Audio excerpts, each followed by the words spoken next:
Hi, my name is Alison Hope Ferrara, and I just want to thank my friend Victoria Timpanaro, the horror academic, for giving me this opportunity to do a review for her Day in the Life series. Before I saw The Lodge, I was talking to her about it, saying I wanted to see it so much, and then after I saw The Lodge, I was talking to her some more, saying how much I liked it, and that maybe she'd want to review it. And then she said, well, why don't you just do it? So here I am. Thanks, Vic.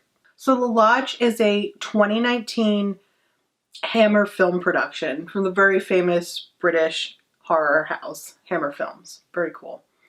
And I'd first heard about it on the Boulet Brothers podcast, Creatures of the Night, which they do on the Fangoria network.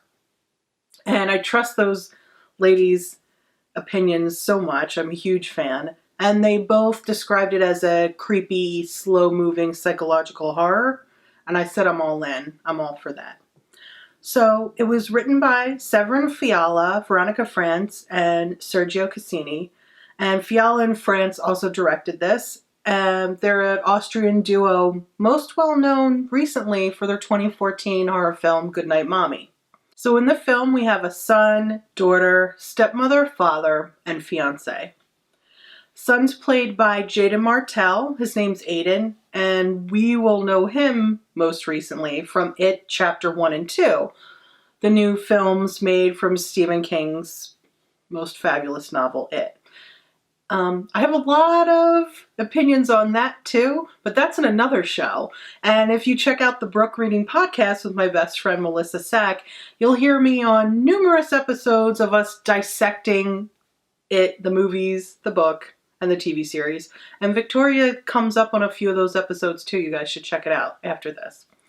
And then we have the daughter played by Leah McHugh. Her name's Mia. Riley Keough plays Grace, the fiance, and she's kind of known as an indie art house scream queen, for lack of a better word, or up and coming in that way. She was also in 2017 It Comes at Night, and 2018's The House That Jack Built. But a lot of people, or most people, know her as, first and foremost, Elvis's granddaughter. And the father to Aiden and Mia is Richard, played by British actor Richard Armitage. And for all you 90s kids and teens, this was a cool little treat. We also have Alicia Silverstone as the mom, Laura, of the two kids. Though her part isn't too long for this world, it was great to see her in this. So here's The Lodge. We have Laura and her two children, and she's taking them to go. We already see that there's a divorce that had already happened, and she's dropping them off to Richard's house. And she even asks when she drops them off, is she in there? Trying to see if, now we know that there's a girlfriend or another love interest established. And she seems very sad and upset because he's telling her, we're officially done, the divorce is final, I'm moving on with Grace, this new woman. Or maybe a woman that he's been seeing for a while. We don't know if she's the reason why the divorce happened, but we know she's there. He's got someone. Laura doesn't. So Laura has a very sudden departure from this film, kind of like a punch to the gut type of feeling, the way there's certain scenes in Hereditary, which is another recent favorite of mine, did. We, as an audience, kind of see it happen as it's going to happen. We know it's going to happen, and we can't look away because the action's coming right for us. And it is pretty upsetting, but it just shows the severity of how these two children are going to feel once they lose their mother, because it's very sudden. So now we have Grace and Richard 6 months later and the children. And he's letting the kids know that he's now proposed to Grace and she's going to be their new mom. They, of course, are completely unhappy, as I feel most kids in this scenario probably will be. They definitely blame Grace for their mother's sudden and violent departure. And he's trying to have them all fit in. Grace wants to be a part of their lives. She wants to come in. We're now around the Christmas time, and he's like, we're going to go up to our winter house, the Lodge, and Grace is going to come with us, and we're all going to be there together, and we all, you have to get to know her because we're all going to be a family. The kids are very much against this, as I think anyone can understand. And he's actually also a writer, and we find out that he gets to meet Grace because of a book that he's writing about a suicidal Christian cult that she was a part of and the only survivor of. And we find that out as the kids sneak into his office, and they're kind of snooping and looking for stuff on Grace. They don't really know her so well. And they find that on his computer is the research he's done. And on his computer is also a video. So the video the kids find actually looks like those Heaven's Gate videos that we saw after most of the members had taken their own lives. The ones that followed the Hail Bob comet, because they thought there was a UFO on the end of that they were going to get on and go up to heaven. Their bodies laying on beds, full outfits, sneakers, covered in purple shrouds. And the video is somebody holding a camera of their POV, walking around and slowly pulling the shrouds off. And you see on all the dead bodies, a piece of masking tape over their mouth and the word sin written in marker. Everybody's got that. One after the other, somebody's pulling the cloths off. And then you see the person look right into a mirror with their camera, and that's young Grace. Here she is, the only survivor of this suicidal Christian cult. And now she's going to be their new mommy. So yeah, they're freaked out, a little upset. I understand that. Dad doesn't care. He loves her. She's in their life. This is what's going to happen. So now they're all getting together and they're going to the lodge. And it's a few days before Christmas. And he's still going to have to work. But Grace said she wants to be there with them, spend the time. She's going to try real hard because they are going to be a family. So she wants the kids to accept her. So we pick up Grace. Grace has a little dog. I personally think the dog's name is a nod to The Shining. Dog's name's Grady, and we all know them as Grady, the Grady twins, two of our favorite twins in, let's say, pop culture history. So I think that. I haven't read anything to prove it, but that's my point of view. So that's pretty cool. So she's got a little dog, and they're going to their house. It's super snowy, full of snow, and there's only just going to be more. And there is just one car. And Richard's going to have to eventually get back to work. Grace saying, it's okay. I'll be able to stay with the kids while you do that. That was the original plan. So they get there and they're having a time on the ice. And there's an incident with a doll that Mia carries that actually is we see that it's come to represent her mom, because it's dressed in the same clothes, and there's this red knit hat her mom has worn in pictures and some video, and that's kind of like the mom doll representing her because she's holding on to her tight. And the doll falls into a fishing hole, and Grace goes to get it for her to help her out, and she falls deeper into the ice, all the way in through the water. And they finally get her out, but of course she's totally shook. She saved the doll from Mia, and she almost risked her life doing that. So we're back at the house, and she's in the lodge, and there's a lot of religious iconography all around the house, because Laura was devout Catholic. Unfortunately, the way that she ended her life goes against those beliefs, and which upset the kids even more. But there's crosses, crucifixes, portrait of Mary. And we could see that Grace is not at ease with any of that, because it's kind of, brings back those feelings of the cult and how she grew up. So she's very uncomfortable. When she's in the room herself, she's pulling crucifixes off the wall, trying to hide stuff, hiding pictures of Laura, because of course she's, there's pictures of the family in the house. Almost like she's trying not to be haunted by the mother who just passed. So she's in the house, and we see her this one scene, and she's in the room, and she pulls a prescription bottle out of her pocket, and she takes a pill. And then Richard comes right in. He wants to check on her to make sure she's still okay, to stay with the kids because they're all on uneasy ground. And speaking of uneasy ground, she just fell through some ice. And if this is going to be okay for the couple days leading up to Christmas before he comes back with the one car.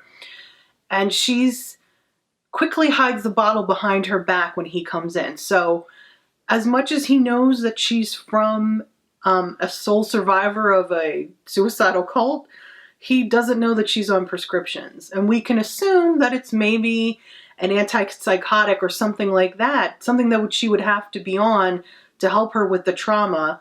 You know, I definitely think Grady's maybe an emotional support animal. He's a very sweet dog through the whole thing and kind of is just a chill little, I believe a Shih Tzu even, and he's sweet and he stays with her.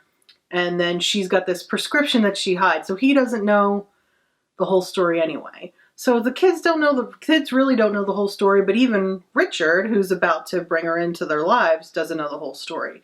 But through all of this so far, Grace has acted calm and sweet and helpful. So the trope of maybe like the evil stepmom that we see a lot doesn't reside in her. She wants to get along with the kids. The kids aren't even really particularly bratty or nasty, but they're very resistant, as you'd see, as you feel like you'd be as well. So he's got to go, and it's time for them, the three of them, to be in the house together. And slowly, like this movie does, things start to go awry, and things start to go missing from the house. So we don't know at this point really important things, like all the things, like food and clothes, and the power goes out and the water stops working and her medication's gone.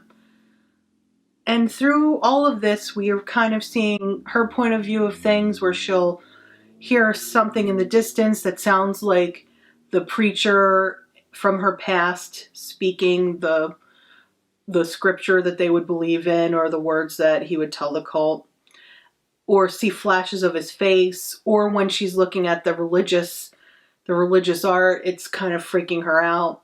So it's either something's going on with Grace, or do we trust her and think something's happening with the kids? Or they doing something? Or are they innocent? Is Grace doing something behind the scenes? Or something supernatural happening?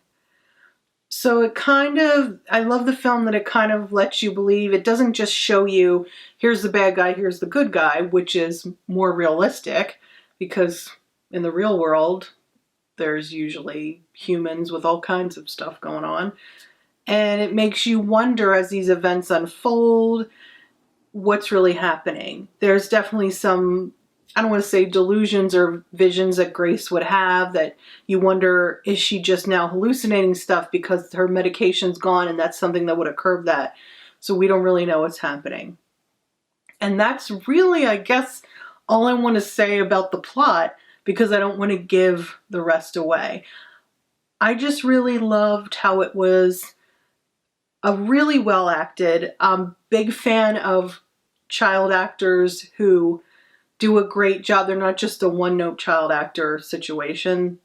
Both Jaden and Leah did an amazing job as having a more complex role, and so did Riley, because Grace isn't, like I was saying before, someone who just steps in and she's like the nasty woman.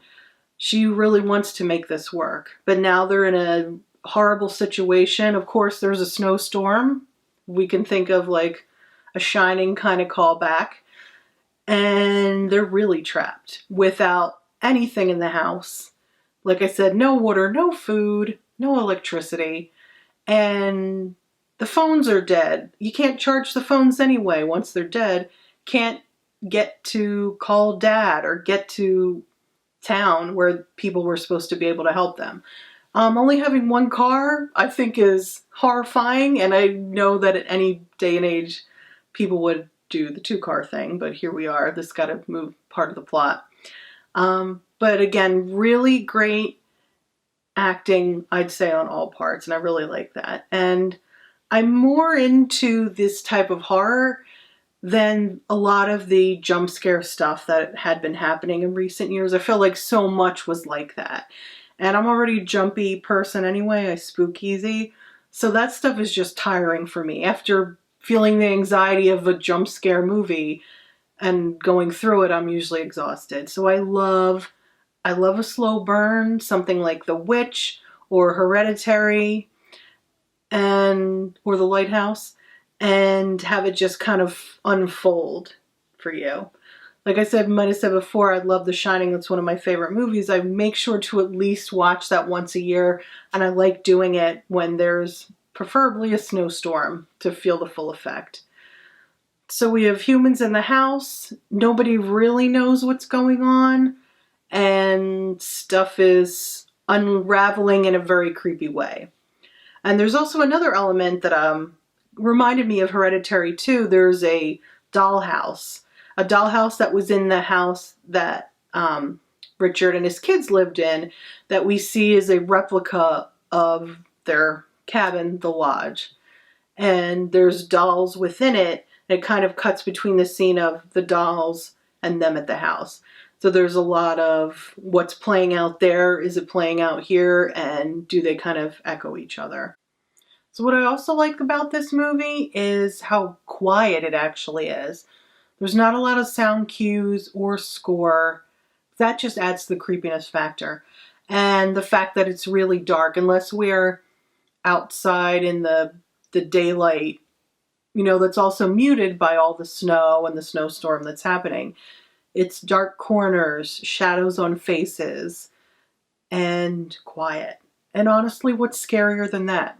So if you love the creepy, slow burn psychological horror, you like being messed with in your head, apparently I do. I like that so much better than the jump scare. I don't know what it says about me. We don't have to get into that. Definitely check this film out. I think you'll enjoy it. I just want to thank Victoria so much for giving me this opportunity. I had a ball. My name again is Alison Hope Ferrara, and if you want to follow me on Instagram, that's Lady Hope 78. I throw a clever picture up there. I'm fun. And keep your eyes and ears peeled for Breakfast Every Hour, a new podcast that's coming out with my best friend, Devin Alex Sumner. Thanks.